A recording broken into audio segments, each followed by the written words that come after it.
നിങ്ങൾക്ക് പെട്ടെന്ന് ശ്വാസം കിട്ടാത്ത പോലെ അല്ലെങ്കിൽ അറ്റാക്ക് വരുന്നത് പോലെ അതായത് നിങ്ങളിപ്പം മരിക്കും ഇങ്ങനെയുള്ള തോന്നലുകൾ അല്ലെങ്കിൽ ഇങ്ങനെയുള്ള ബുദ്ധിമുട്ട് നിങ്ങൾക്ക് വരാറുണ്ടോ? ഇതിന്റെ പേരെന്താണ്? പലർക്കും ഇതൊരു അസുഖമാണ് അല്ലെങ്കിൽ ഇതൊരു മാനസിക പ്രശ്നമാണെന്നൊന്നും അറിയില്ല. പലരും ഹോസ്പിറ്റലിൽ പലതവണ ECG ചെക്ക് ചെയ്യാൻ വേണ്ടിയിട്ടും പല പല സ്പെഷ്യാലിറ്റികളിലും ഇങ്ങനെ ഒരു ബുദ്ധിമുട്ട് കാരണം കയറി ഇറങ്ങുന്നുണ്ടാവും. ഞാൻ doctor Fasila Jazakh, Basil homeo hospital, Pandikkad, Malappuram ജില്ല, കോഴിക്കോട്, നടക്കാവ്.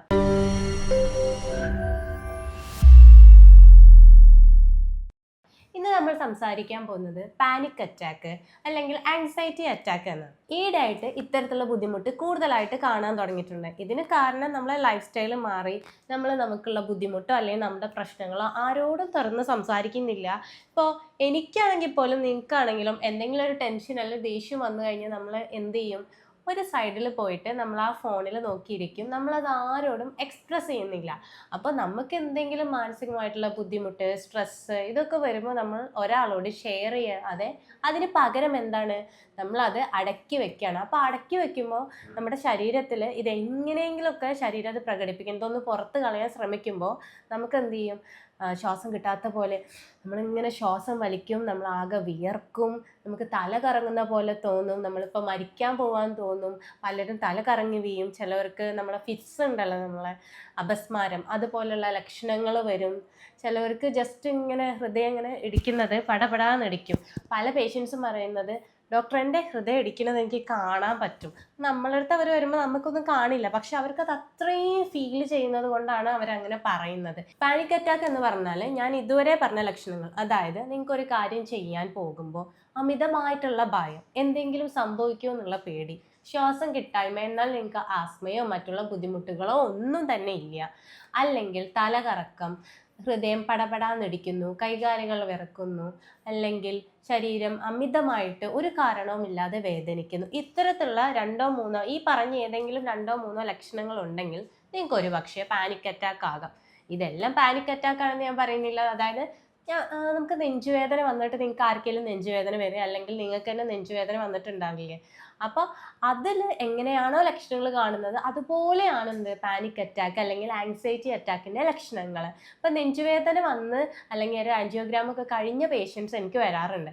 ആക്ച്വലി അവർക്ക് തന്നെ അറിയാം, പലതവണ അവർ ഒരു തവണ വന്നിട്ടുണ്ടാവും, പക്ഷെ അന്ന് ആൻജിയോഗ്രാമും പല കാര്യങ്ങളൊക്കെ ചെയ്യുമ്പോൾ അന്ന് പേടിച്ച പേടിയിൽ അവരുടെ ആ ഭയം അവരുടെ ഉള്ളിൽ കിടക്കുന്നത് കൊണ്ട് പിന്നെ ചെറിയൊരു ഗ്യാസ് കയറിയാൽ പോലും അല്ലെങ്കിൽ എന്തെങ്കിലും ഒരു പ്രശ്നം ഉണ്ടാകുമ്പോഴും ഇവരെ BP എല്ലാം നോർമലായിരിക്കും, ECG എല്ലാം നോർമൽ ആയിട്ടുണ്ടാവും, കൺട്രോൾഡ് ആയിരിക്കും. പക്ഷെ ഇവർക്ക് എപ്പോഴും എന്താണ്, ഈ ആങ്സൈറ്റി അറ്റാക്കാണ് ചിലപ്പോഴൊക്കെ പേഷ്യൻസ് വരുന്നത്, അല്ലാതെ ഒറിജിനൽ അറ്റാക്ക്, നമ്മൾ ഹാർട്ട് അറ്റാക്ക് അല്ലെങ്കിൽ ബ്ലോക്ക് അങ്ങനത്തെ കാര്യങ്ങളല്ല വരുന്നത്. അങ്ങനെയുള്ള പേഷ്യൻസ് നമുക്ക് വരാറുണ്ട്. ഇതൊന്നും അല്ലാത്ത ചെറിയ പിള്ളേർ വരാറുണ്ട്. അതായത് ഓവറായിട്ട് സ്റ്റഡീസിൽ കോൺസെൻട്രേറ്റ് ചെയ്ത് കറക്റ്റായിട്ട് ഉറങ്ങില്ല, ഭയങ്കര സ്ട്രെസ് ആയിരിക്കും, ഫുഡ് കഴിക്കുന്ന രീതികൾ കറക്റ്റ് ആവില്ല, PCOD ഉണ്ടാവും. ഇങ്ങനെയുള്ള കുട്ടികളിലാണ് ഇത് കൂടുതലായിട്ട് വരില്ല. പിന്നെ പാരൻസിൻ്റെ കയ്യിൽ നിന്ന് എന്തെങ്കിലും, അതായത് പാരൻസിൽ എന്തെങ്കിലുമൊക്കെ പ്രശ്നം ഉണ്ടെങ്കിൽ അതായത് ഒരു സ്റ്റേബിൾ ഫാമിലിയിലല്ലാതെ കുട്ടികൾക്ക് ഭയങ്കര സ്ട്രെസ് ഉണ്ടാകുന്നത്. പിന്നെ മോശം അനുഭവങ്ങൾ, അതായത് പീഡനത്തിന് ഇരയായ പല കുട്ടികളും ഉണ്ടാവും, പ്രത്യേകിച്ച് പെൺകുട്ടികൾ. അവരാരോട് ഇത് തുറന്ന് പറഞ്ഞിട്ടുണ്ടാവില്ല. അവർക്ക് ഈ കല്യാണത്തിൻ്റെ സമയമാകുമ്പോഴേക്ക് ഇവർക്ക് അമിതമായിട്ടുള്ള ടെൻഷനായിരിക്കും. കാരണം ചെറുപ്പത്തിൽ ആരെങ്കിലും ഒന്ന് കൂടുതലായിട്ടൊന്നും ചെയ്തിട്ടുണ്ടാവില്ല, ഒന്ന് മോശമായിട്ട് നോക്കി തൊടുക, അതെന്ത് ചെയ്യും, അവരെ കൂടുതലായിട്ട് ഈ ഒരു പ്രായം അല്ലെങ്കിൽ കല്യാണ പ്രായം എത്തുമ്പോഴേക്കും എന്ത് ചെയ്യും, അവർക്ക് കൂടുതൽ ടെൻഷനും, അല്ലെങ്കിൽ കല്യാണം കഴിക്കുമ്പോൾ ഇത് ശരിയാണോ, കഴിച്ചാൽ എന്ത് സംഭവിക്കുമോ. ഇതേപോലെ പുരുഷന്മാരുള്ള കേസും ഉണ്ട് കേട്ടോ. ഇതേപോലെയുള്ള പല കേസുകളും ഉണ്ട്.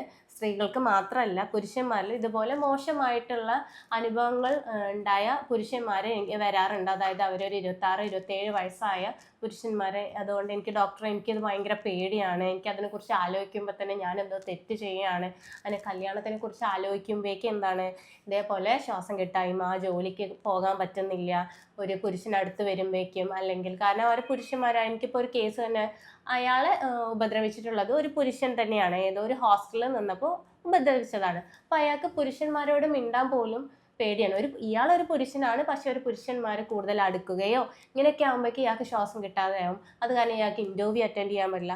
പിന്നെ ഇത്തരത്തിലുള്ള ആൾക്കാർക്ക് എന്തെങ്കിലും ഒരു ചെറിയൊരു, അതായത് നമുക്ക് ഒരു ഇൻ്റർവ്യൂവിന് പോകുമ്പോൾ എല്ലാവർക്കും ഒരു ടെൻഷൻ ഉണ്ടാകും, പക്ഷേ ആങ്സൈറ്റി അറ്റാക്ക് അല്ലെങ്കിൽ പാനിക് അറ്റാക്ക് ഉള്ള പേഷ്യൻസിന് നമുക്ക് ഹാൻഡിൽ ചെയ്യാൻ പറ്റുന്നത്, ഇൻ്റർവ്യൂ അറ്റൻഡ് ചെയ്യുമ്പോൾ എനിക്കാണെങ്കിലും നിങ്ങൾക്കാണെങ്കിലും എല്ലാവർക്കും ഒരു ടെൻഷൻ ഉണ്ടാകും. പക്ഷെ അതിനേക്കാളും കൂടുതൽ ടെൻഷനായിരിക്കും ചിലപ്പോൾ എത്ര പ്രിപ്പയർ ചെയ്തിട്ടുണ്ടെങ്കിലും അവർക്ക് എന്ത് ചെയ്യുക, പ്രസൻറ്റ് ചെയ്യാൻ പറ്റില്ല. സാധാരണ ഈ പാനിക് അറ്റാക്ക് ഉള്ള ഒരാൾക്ക്, ആങ്സൈറ്റി അറ്റാക്ക് ഉള്ള ഒരാൾക്ക് എന്ത് ചെയ്യും, ഒരു ഫിയറും കൂടി ഉണ്ടാവും. ഒട്ടും ധൈര്യമില്ലാത്ത, കോൺഫിഡൻസ് ഇല്ലാത്ത ആൾക്കാരും കൂടിയാകും. കാരണം അവർ എന്ത് ചെയ്യുമ്പോഴേക്കും അവർക്ക് ഈ പാനിക് അറ്റാക്കിൻ്റെ ലക്ഷണങ്ങൾ വരുമ്പോഴേക്ക് അവർക്ക് എന്ത് കാര്യം ചെയ്യുമ്പോഴേക്കും ഒരു കോൺഫിഡൻസ് ഇല്ലായ്മയും കൂടെ വരും. അപ്പോൾ എന്തൊക്കെ കാരണങ്ങൾ കൊണ്ടാണ് പാനിക് അറ്റാക്ക് വരുന്നത്? ഒന്ന്, നമ്മളെ മെൻ്റലായിട്ടുള്ള എന്തെങ്കിലും സ്ട്രെസ്സ് കാരണം, ഫാമിലിയിൽ അല്ലെങ്കിൽ മാരീഡ് ലൈഫിൽ ഇങ്ങനെയുള്ള സ്ട്രെസ്സ് കാരണം. പിന്നെ നമ്മളായിട്ട് ചെയ്യുന്നത് കറക്റ്റായിട്ട് ഉറങ്ങാണ്ടിരിക്കുക, അല്ലെങ്കിൽ നമ്മൾ കറക്റ്റായിട്ട് ഫുഡ് കഴിക്കാണ്ടിരിക്കുക, അതായത് റെഗുലറായിട്ട് എക്സസൈസ് ഒന്നും ഇല്ലാത്തത് കാരണം നമുക്ക് ഇങ്ങനെ വരും. പിന്നെ നമ്മൾ സൈക്കോളജിക്കലായിട്ട് നോക്കുകയാണെന്നുണ്ടെങ്കിൽ നമ്മൾ ഭയങ്കര സ്ട്രെസ് ഉണ്ട് നമ്മൾക്ക്. അതായത് ഒരു എക്സാമ്പിൾ പറയാം, എനിക്ക് കുറേ കോമൺ ആയിട്ട് കേസ് വരുന്നത്, പുരുഷന്മാരിൽ കോമൺ ആയിട്ട് പാനിക് അറ്റാക്ക് വരുന്നത്, നിങ്ങളെ തന്നെ വീട്ടിൽ പലർക്കും പാനിക് അറ്റാക്ക് വരുന്നത് പേഷ്യൻറ്റിൻ്റെ ഫാമിലിയിൽ ആർക്കും അറിയില്ല. എന്നോട് വരുന്ന പല പേഷ്യൻസും പറയുന്നത് എനിക്കിങ്ങനെ ഒരു പ്രശ്നം ഉണ്ട് എന്ന് എൻ്റെ ഫാമിലിയിൽ ആർക്കും അറിയില്ല. അങ്ങനത്തെ പുരുഷന്മാർ മെയിനായിട്ട് എന്തായിരിക്കും, ഇവരുടെ പാരൻസ് അല്ലെങ്കിൽ നേരത്തെ മരിച്ചു പോയതായിരിക്കും, ഉപ്പ മരിച്ചു പോയതായിരിക്കും, അല്ലെങ്കിൽ അച്ഛൻ മരിച്ചു പോയതായിരിക്കും. ഇവർ നേരത്തെ ഫാമിലിയുടെ ഉത്തരവാദിത്തം ഏറ്റെടുക്കാൻ, അല്ലെങ്കിൽ ഫാമിലിയിൽ കുറേ പ്രശ്നങ്ങളും ആ ഉത്തരവാദിത്തങ്ങൾ ഏറ്റെടുക്കാൻ ഇങ്ങനെ ഒരു വ്യക്തി മാത്രമേ ഉണ്ടാവുള്ളൂ. അപ്പോൾ വീട്ടിൽ ഇയാളുടെ ഒരു ചിത്രം എന്തായിരിക്കും, ഭയങ്കര ദേഷ്യം വരുന്ന, വീട് ഭരിക്കുന്ന, എല്ലാത്തിനും ധൈര്യമുള്ള ഒരാളായിരിക്കും. പക്ഷേ ഇവിടെ വന്ന് എൻ്റെ മുമ്പിൽ മനസ്സ് തുറക്കുമ്പോഴാണ് നമുക്ക് മനസ്സിലാക്കുക, ഇയാൾക്ക് ഒരാളോട് ചൂടാകുമ്പോൾ അല്ലെങ്കിൽ ദേഷ്യം വരുമ്പോൾ അല്ലെങ്കിൽ വഴക്ക് പറയുമ്പോൾ ഇയാളുടെ ഹൃദയം പടപടാന്നിടിക്കുകയാണ്, ഇയാളുടെ നെഞ്ചിൽ എന്തോ ഭാരം ഇരിക്കുന്നത് പോലെയാണ്. ആരോടെങ്കിലും ഒന്ന് വഴക്ക് പറയുകയോ ഉച്ചത്തിൽ സംസാരിക്കുകയൊക്കെ ചെയ്ത് കഴിഞ്ഞാൽ അയാൾക്ക് അന്ന് രാത്രി ഉറക്കം വരുന്നില്ല. 2-3 ദിവസം കഴിയും അതൊന്ന് സമാധാനം കിട്ടാൻ. ഇതേപോലെ ഓരോ കാര്യങ്ങൾ, വീട്ടിൽ ഓരോ കാര്യങ്ങൾ ചെയ്യുമ്പോഴേക്കും അവർക്ക് അത്രയും ടെൻഷനാണ്, അവർ ഉറങ്ങാറില്ല, അവർക്ക് എന്തോ സംഭവിക്കാൻ പോകുകയാണ്, അല്ലെങ്കിൽ ആരെങ്കിലും വെച്ച് ഹോസ്പിറ്റലിൽ പോകുമ്പോൾ അവർക്ക് എന്തെങ്കിലും സംഭവിക്കുമോ. അതായത് അവർ പുറത്ത് കാണുമ്പോൾ അവരെല്ലാം ഹാൻഡിൽ ചെയ്യുന്നുണ്ട്, ഹോസ്പിറ്റലിലെ എല്ലാ കാര്യങ്ങളും ബില്ലടക്കുന്നതും എല്ലാ കാര്യങ്ങളും ചെയ്യുന്നുണ്ടാവും. പക്ഷേ ഇപ്പം അവർ മരിക്കും എന്നുള്ളൊരു മൈൻഡ് സെറ്റിലാണ് അവരെല്ലാ കാര്യങ്ങളും ചെയ്യുന്നത്. അപ്പോൾ അവരാണ് ഏറ്റവും കൂടുതൽ സ്ട്രഗിൾ ചെയ്യുന്നത്. ഇതിൽ പൊതുവെ സ്ത്രീകളാണെന്നുണ്ടെങ്കിൽ പിന്നെയും അവർക്ക് ഇങ്ങനത്തെ ഒരു ബുദ്ധിമുട്ടുണ്ട് എന്നൊക്കെ പുറത്ത് അല്ലെങ്കിൽ വീട്ടുകാരോട് പറയുന്നുണ്ട്. ഇത്തരത്തിലുള്ള കേസിൽ, അതായത് പ്രത്യേകിച്ച് പുരുഷന്മാർ ഒരു 30-35 വയസ്സുള്ള കുറേ കേസുകൾ എനിക്കുണ്ട്. അതിൽ അവർ ഇമോഷൻസ് പ്രകടിപ്പിക്കുന്നില്ല. എനിക്ക് സങ്കടം വരുന്നുണ്ട്, എനിക്ക് ദേഷ്യം വരുന്നുണ്ട്, എനിക്കിത് ഹാൻഡിൽ ചെയ്യാൻ പറ്റുന്നില്ല എന്ന് ഒരാളോടും തുറന്ന് പറയുന്നില്ല. ഉമ്മയോട് പറയുന്നില്ല, അമ്മ ഇത് ആരോട് പറയും, അല്ലെങ്കിൽ അമ്മയോട് പറയുന്നില്ല, ഭാര്യയുടെ മുമ്പിൽ പറഞ്ഞാൽ എൻ്റെ വില പോകുമോ.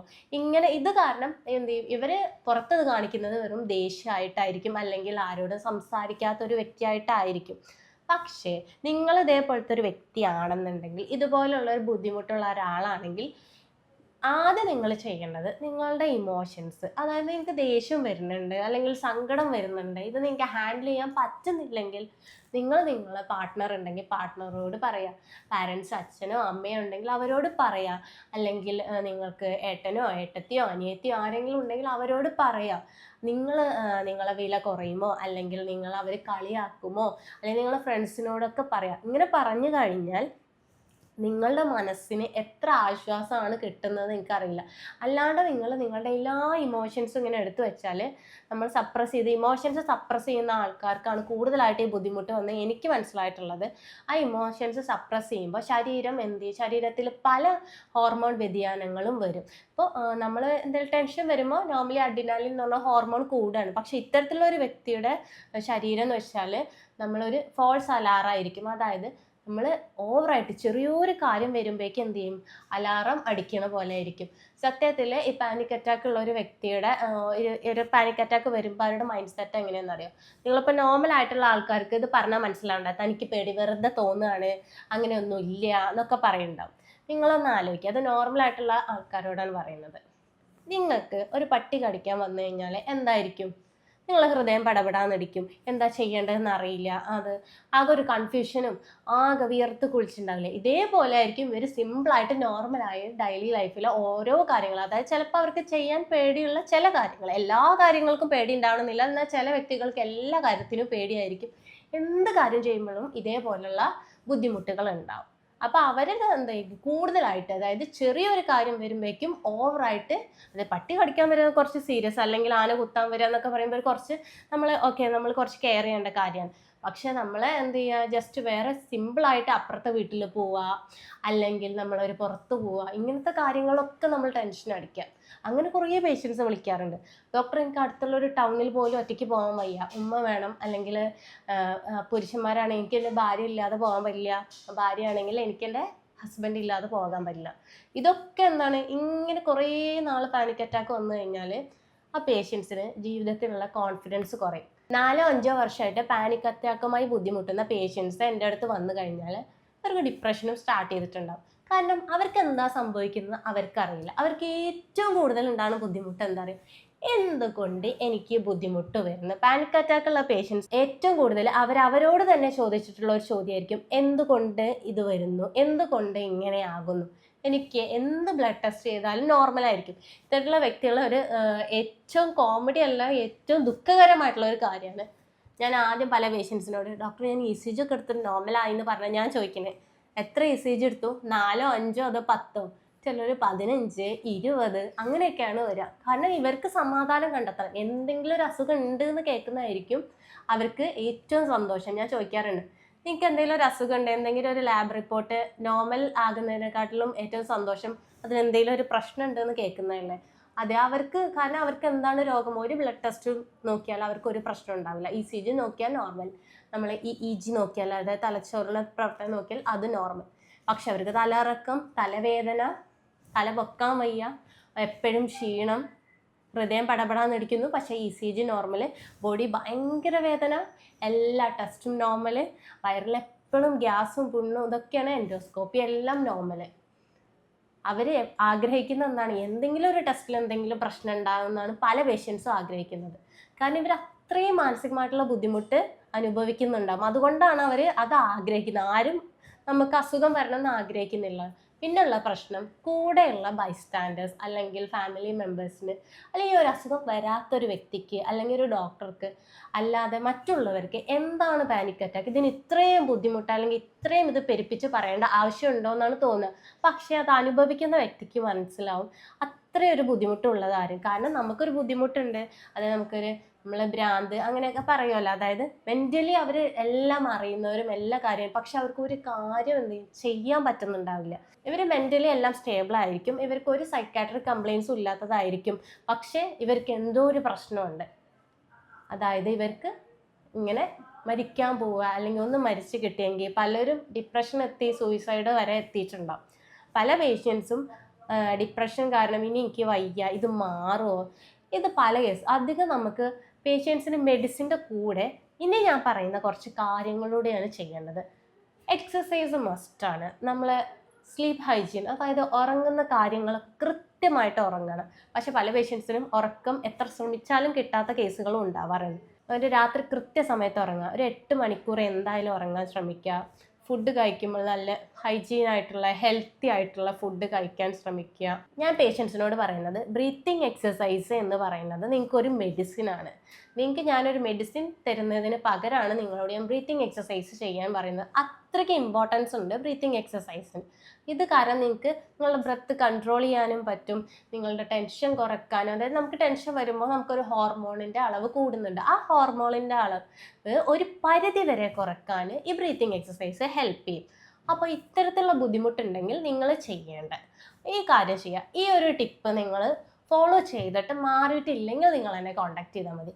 അതായത് നിങ്ങൾ കറക്റ്റായിട്ട് ഉറങ്ങുക, നിങ്ങൾ എണീക്കാനൊരു ടൈം, കിടക്കാനൊരു ടൈം, അതൊക്കെ ഫിക്സ് ആക്കുക. നിങ്ങൾക്ക് എന്തെങ്കിലും ഒരു ബുദ്ധിമുട്ടുണ്ട് അത് നിങ്ങളുടെ സുഹൃത്തുക്കളോടോ ബന്ധുക്കളോടോ തുറന്ന് പറയാം. അതായത് നിങ്ങൾക്ക് കോൺഫിഡൻസ് ഉള്ള ഒരു വ്യക്തിയോട്.